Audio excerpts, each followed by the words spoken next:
अस्सलाम वालेकुम व्यूअर्स, उम्मीद करता हूँ आप सब खैरियत से होंगे। आज हम डिस्कस करने जा रहे हैं एक ऐसे कैप्सूल को जो कि मैदे की एसिडिटी में इस्तेमाल करवाया जाता है और मैदे के बहुत सारे जो फंक्शंस हैं, जिस तरह मैदे का अल्सर हो जाना, मैदे में तेज़ाबियत का रहना, सीने में जलन होना या मैदे की नाली में जलन होना, इस तरह के तमाम अफ़ाल को देखने वाला एक कैप्सूल है, जिस कैप्सूल को आज हम इस वीडियो में आपके साथ उसकी तमाम इंफॉर्मेशन जो है वो शेयर करने जा रहा हूँ। मज़ीद डिटेल में जाने से पहले आपसे रिक्वेस्ट है, जो इस चैनल पर न्यू है इस चैनल को सब्सक्राइब करें ताकि आने वाली हर वीडियो उन तक बआसानी पहुंच सके। तो करते हैं अब स्टार्ट अपनी वीडियो।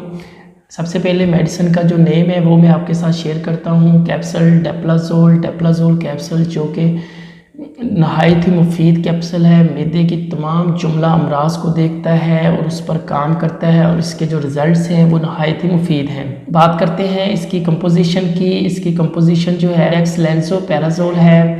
इसके जो रिज़ल्ट्स हैं वो गैस्ट्रिक में नहायत ही मुफीद साबित होते हैं। बात करते हैं कि कैप्सूल डेप्लाजोल को हम किन किन बीमारियों में इस्तेमाल कर सकते हैं, इनको किस तरह, कौन से इन्फेक्शन में किस तरह इसकी जो डोज़ होती है वो हमने देनी होती है। तो बात करते हैं कि अगर आपके मैदे में बहुत ज़्यादा पेन हो रहा है, पहली बात तो ये कि पेन होने की जो वजह है वो क्या है, ये ट्रेस करना नहायत ही ज़रूरी होता है। यानी मैदे में अगर पेन हो रहा है तो आप इस पर जब डॉक्टर के साथ रजू करेंगे तो डॉक्टर हज़रात आपका कोई ना कोई टेस्ट लिखेंगे, जिस टेस्ट में बाज़ H प्लोरी पॉजिटिव आ जाता है। H प्लोरी अगर पॉजिटिव है तब हम कैप्सूल डेप्लाजोल का इस्तेमाल करवा सकते हैं। H प्लोरी जिस वक्त पॉजिटिव हो जाता है तो मैदे में शदीद दर्द होती है, मैदे में ज़ख्म हो जाते हैं, जिसकी वजह से जो पेशेंट होता है वो बड़ी ही तकलीफ़ से गुजरा होता है। तब हम कैप्सूल डेप्लाजोल का इस्तेमाल करवाना स्टार्ट कर देते हैं। अब बात करते हैं कि उन पेशेंट्स की जिन पेशेंट्स को सीने में बाज़ात बहुत ज़्यादा जलन होती है।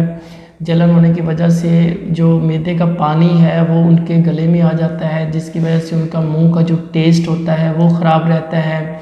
तो वो भी इस एसिडिटी की वजह से बहुत ज़्यादा परेशान होते हैं। और इसकी वजह क्या होती है? इसकी वजह ये है कि जिस वक्त मैदे में हाइड्रोक्लोराइड एसिड जो है उसकी मकदार एक ख़ास लिमिट से बढ़ जाती है, तो उस वजह से सीने में जलन स्टार्ट हो जाती है। उस वजह से आपका जो मुंह का टेस्ट होता है वो ख़राब होना स्टार्ट हो जाता है।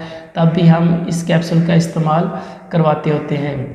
अब बात करते हैं उन अफराद की जिनको ये महसूस होता है कि जिस तरह उनका जो हार्ट है वो जल रहा है, दिल में जलन महसूस हो रही है, सीने में जलन महसूस हो रही है। तो उसकी भी वजूहात सिर्फ़ और सिर्फ यही होती हैं, जिस तरह मैंने आपके साथ पहले शेयर किया कि HCl एसिड की जब मकदार बढ़ जाती है तो पेशेंट में इस तरह की तब्दीलियाँ आना स्टार्ट हो जाती हैं, जिसमें पेशेंट को बदहज़मी वगैरह भी हो सकती है। पेशेंट का जो मैदा है वो डिस्टर्ब हो सकता है। बाज़ औक़ात पेशेंट्स को डायरिया वगैरह भी हो जाता है।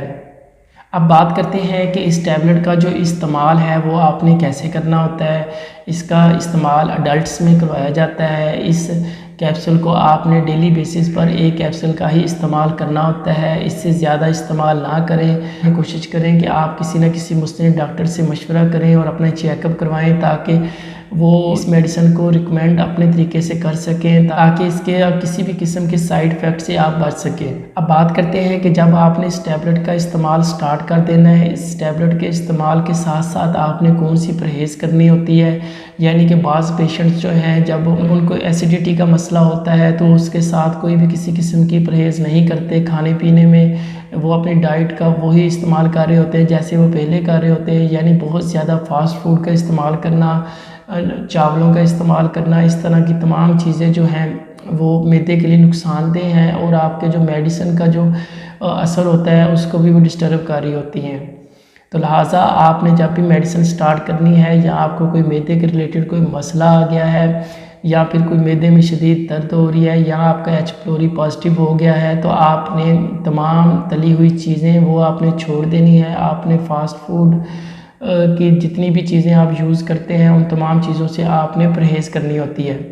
अब बात करते हैं कि कौन से साइड इफ़ेक्ट्स जो हैं इस कैप्सूल के इस्तेमाल करने से पेशेंट्स में रूनमा हो सकते हैं। यानी कि आपके सर में दर्द होना, आपकी ज़ुबान का खुश्क होना या फिर मतली और कै वगैरह का आना भी इसके साइड इफ़ेक्ट्स में ही आता है। अगर इस तरह की कोई आपकी कंडीशन हो रही हो या कोई साइड इफ़ेक्ट सामने आ रहे हों तो फ़ौरन अपने डॉक्टर से रजू करें। अब बात करते हैं कंट्राइंडिकेशंस की कि कौन से अफराद हैं जो बिल्कुल भी इस मेडिसिन का इस्तेमाल नहीं कर सकते, अगर वो करेंगे तो उनकी सेहत के लिए नहायत ही नुकसानदेह है।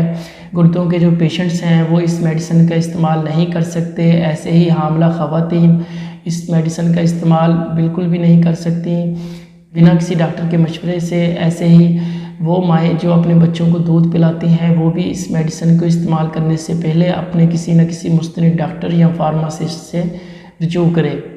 Thank you so much. उम्मीद करता हूँ कि आज की वीडियो आपको पसंद आई होगी। ये छोटी सी वीडियो आपके लिए नहायत ही इंफॉर्मेटिव साबित होगी।